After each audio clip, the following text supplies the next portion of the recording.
Hi guys, and welcome back to my channel, or welcome if you are new here. My name is Dana. I'm a mama to 4, 2 of which I'm actually currently homeschooling, and on this channel I love sharing our homeschooling journey as well as just simple living and motherhood. But if that is something that you're interested in, I'd love to have you join our family, and you can do so by subscribing down below. So as you can tell from the title down below, I'm actually going to be sharing with you our thoughts on the new version of the Good and the Beautiful Level K, their language arts. I have actually shared before, my first grader did this last year and he actually did not like it. I really do like the new edition. I find that it is more on grade level. As you know, the old version, if you have been following me for a while, is slightly above grade level, so it was very, very challenging for him, and he just felt very defeated throughout the course. He did pretty well up until about 67, 68, or lesson 67, 68, and then he did get overwhelmed. But that has not been the experience so far with this one. But again, we are on only lesson 25 right now with my kindergartner. This is our 4th full week doing it. We have been doubling up on some days depending on what she wants to do. Some of the lessons are shorter, which you will see as we kind of flip through the first few lessons that she has been doing and things like that. But overall, we've been loving the new version, and yeah, let's go ahead and get into today's video.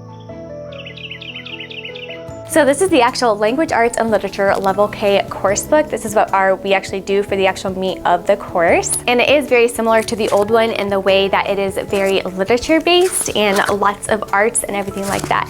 One of the things that I love, and this could be a pro and con depending on your home and your family, but they've integrated a free letter tiles app to go along with the curriculum. And we actually do utilize this, and we actually really like it. So the Good and the Beautiful for Level K, they actually have 2 apps that I do incorporate into our homeschool. They have the Course of Letter Tiles app, and they also have the Good and the Beautiful just app to download as well, and that's where we get our read aloud books and songs and poems and things like that. It is very similar to the old version, as they do a lot of art appreciation as well. So the student will study the page and they will ask questions about what they see and everything like that, and they'll learn about light and dark, they'll learn about the painter and everything like that. So I love that they still incorporate the art, because with my kindergartner, she is definitely more of that artsy and musical type learner, whereas in my first grader just doesn't want any of that. He wants to do just the math, just the reading, just the writing, and then be done for the day. So it just goes to show that the learning styles are so different and every kiddo is different. But with that being said, because it does incorporate a lot of that art and a lot of that hands-on fun stuff that my kindergartner loves, she actually likes it. And then by lesson 3, they are going to be reading 2-letter words. Now, because she did do the CLE curriculum beforehand, the kindergarten curriculum, she was already doing those 3-letter blends. So she just doubled up on these days that were really simple because she actually enjoyed doing it. But this is as an example of what lesson 3 would look like. You have your 5 vowels, and then they're blending just 1 vowel and 1 consonant together to get the idea down. And again, they are still incorporating one of our favorite poems, which is the Sunshine poem, as well as some more art appreciation and things like that. For lesson 4, that is when they first introduce their letter tiles. And so typically what we'll do is we'll go through each of the purple boxes. So for N, she will read this word, we'll put a little star above it when she gets it right, and then we'll open up our actual app that goes along with it, and then she will spell the tiles on the app. I will actually try to have a screenshot here or on the side here of what the app looks like, so you can kind of see how we use it and use it in our homeschool. And then for more independent practice, sorry, the lighting is going in and out, the sun's coming in and out, so yeah. Anyway, for independent practice, we have here where she'll circle the correct letter of what it sounds like, and then down here she matches uppercase to lowercase and everything like that.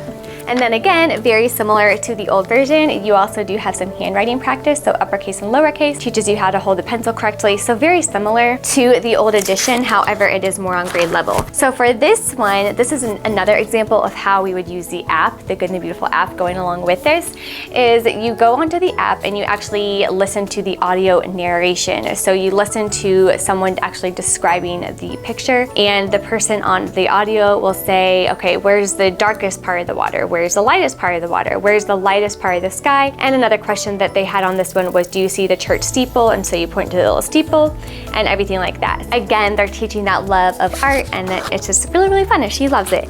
Now, like I said, the app is probably not for everybody. So if it's saying something like use the audio narration, I have also found that if I'm not wanting to pull my phone out during homeschool, I can kind of talk about the picture and have her point things out. So I don't necessarily always have to use the app.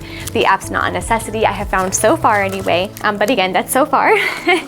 But so far she has actually really been enjoying it. And then lesson 8, we go into the 3-letter words. That's the first introduction to that. And this is the kind of level that she, oops, there we go. This is actually the level that she is on right now, because as I mentioned before, her previous curriculum, that's kind of where she left off before moving on to the next one.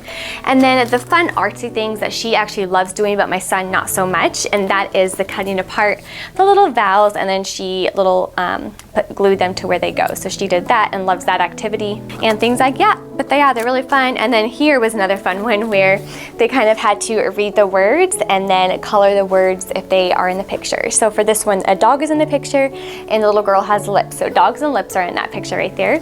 But she just really, really enjoys this book a lot. So by lesson 15, she was already reading short sentences, and so for this activity, she would match the sentence to the actual picture. And again, it's just something that she really, really enjoyed doing. So we just finished lesson 24, but again, here's up to lesson 22. Again, you're matching a sentence to the picture. But yeah, so far we are loving it. That's just a quick glimpse onto the first little month of the actual course book. Now, what I got to go along with the course book is actually a huge improvement over the old version. Let me grab it real quick. And that is my absolute favorite upgrade that they did from the old course, and that is adding the Reading Booster A cards. Now, instead of this for the old course, they had little yellow cards that you could like pop out and kind of use those as little flashcards. But I love this because for one, it's convenient. I'm not having to actually pop out the cards, if you know what I mean. But it's just nice to have it in a little spiral bound little book like this. It's very, very convenient, and I really like it. So before you start the course, it's going to give you 2 cards of kind of things to master before you even start the course. And you'll go through, again, probably 4 cards altogether of things that you really need to have down before you start it. So the 2-letter blends, all the letters, uppercase, lowercase, recognizing the sounds and things like that. And then another one, again, you're needing to know how to blend all these sounds together before starting the course. Once you actually start the course, and I believe she's up to card 6 right now, but this is a card 1, and this is kind of going to be practicing, and it will tell you kind of when to start it in your actual workbook. We'll tell you when to pull this out, but it will give you at the beginning of every course on the kind of like to-do list of the curriculum, it will tell you to work on one of your cards for about 6 to 10 minutes before doing the actual curriculum. So I do like that, and it's, like I said, very convenient, very concise. There's no prep work for the teacher whatsoever, so I do like that. And another thing that I love about this too, and I'll share in a minute, is if you remember the old version, or if you are doing the old version, you will have these little books that you have to cut and kind of fold yourself. Well, they've eliminated that as well, and I'll show you the books that they got to replace that, but they actually have physical copies now, so you don't, like I said, no prep work for the teacher, which is great. Anyway, so this is the blending to word, the CVC words part 2, so that's kind of what she did. And then on the 2 triangles, you start at the top, you read the word, and you go down to at the bottom of the triangle, you will have write a complete sentence. Same with this bottom one. So I really like that concept, and I know she really liked that as well.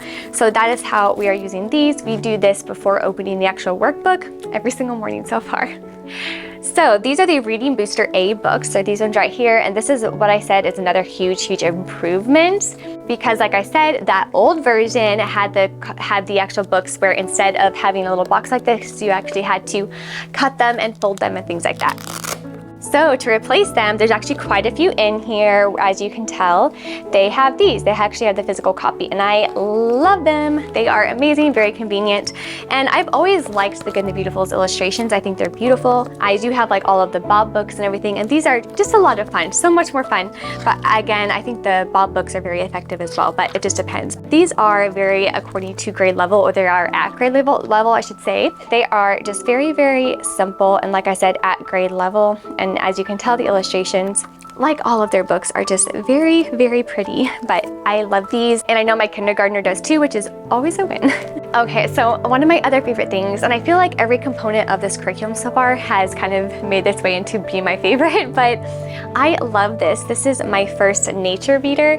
This is amazing. I'm probably going to end up collecting all of the ones in this series. They are just incredible. So what it is a nature reader that includes 20 short books for brand new readers. So each book focuses on 1 or 2 phonics concepts or groups of sight words. So for example, The table of contents is going to tell you what each thing is focusing on. So for the very first chapter, it's going to be focusing on your CVC words, etc. And you're going to go down to more advanced. So if they're needing help with something like the CH sound, the TH sound, or ING, you can just open it up to that story and get some more practice. So for the first chapter, for example, you're going to have all the CVC words, which is a consonant, vowel, consonant words. So that's what all of those words are and everything like that. And as you can tell, again, the illustrations are just really, really pretty. Her favorite book right now is actually book number 3. It is The Cub, and she loves it. She thinks the cub is just so cute. And it's just, I am a cub. And this is again working on those CVC words as well as some sight words. I nap, I am up, I dig in the mud, I can fit in it. And I do like how they're teaching like the difference between in, up, above, on top, like inside and things like that in a really, really simple form. So I do love that. And yeah, that's my first nature reader. They do have 3, I believe. I could totally be wrong, but I did see 3 last time I checked on their website, and I'll probably end up getting all of them. So the actual Good and the Beautiful Level K course book, and then the books, the nature reader, and then the actual reading booster cards is everything that goes along with the actual curriculum. And they do mention in the curriculum that if you do not have a separate handwriting thing, to go ahead and do the handwriting level K. And I did go ahead and get the Good and the Beautiful Level K handwriting. Now she has already done quite a bit of handwriting practice with other different curriculums in the past. However, I did want to go ahead and pick this up. For one, she thoroughly enjoys handwriting, and she does need some more practice on it, so we did go ahead and get it, but it is very, very simple. But I think that's what is also great about it, because it's not all fluffy and things like that, but she does enjoy doing it. Sometimes she'll use colorful crayons and markers and do all the fun activities. And one of the reasons why I added this, it wasn't like a huge necessity to me, but one of the reasons why I did add this one in particular is because it is very simple. This is a great holdover thing to where, because in my homeschool, I should say, my kindergartner and first grader like to be homeschooled at the same time. I sometimes need to step away from her and work with my first grader if he has a question and things like that. So having something like this that I can pull out and say, hey, while I'm working with your brother, let's go ahead, open this up, and we're gonna do just a little page out of here, just for a few minutes while I'm working with him. And it gives her a kind of a little bit of a break, something to look forward to. It's artsy because handwriting and little cute pictures in here that she can color too. It's just something that is right up her alley. So that's how we've been incorporating it into our home, is when I do, like I said, need that few minutes to step away and help my first grader, I had this on hand. So that's kind of how we're using it, as something more fun instead of actually needing it per se, if that makes any sense. Well guys, thank you so much for watching today's video. I hope you enjoyed seeing kind of a glimpse and hearing about how we are enjoying it. Overall, like I said, we are enjoying it. Time will tell as we advance, of course, like every single curriculum. But so far, my kindergartner is loving it as well, which again is my favorite thing about it. Until my next video, I hope you guys have a great rest of your day, whatever you're doing, and God bless. Bye.